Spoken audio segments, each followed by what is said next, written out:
This is the first break for the journey from Thunder Bay border into Minnesota, and that's a place I stopped. Nice Cocoa Beach, and had a pizza and a coffee. It's about 1 o'clock. I lost 1 hour because I'm in Central Time Zone, so I'll keep going. Probably another 450 miles or so from here. Hopefully it gets warmer.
Alright, I'm somewhere still in Minnesota on Highway 58 South.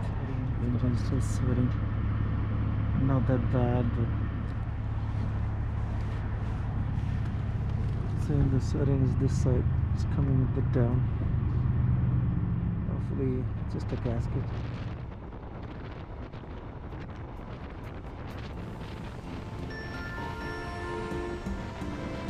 If you like watching Riding with Cash, hit subscribe and join me on the next ride.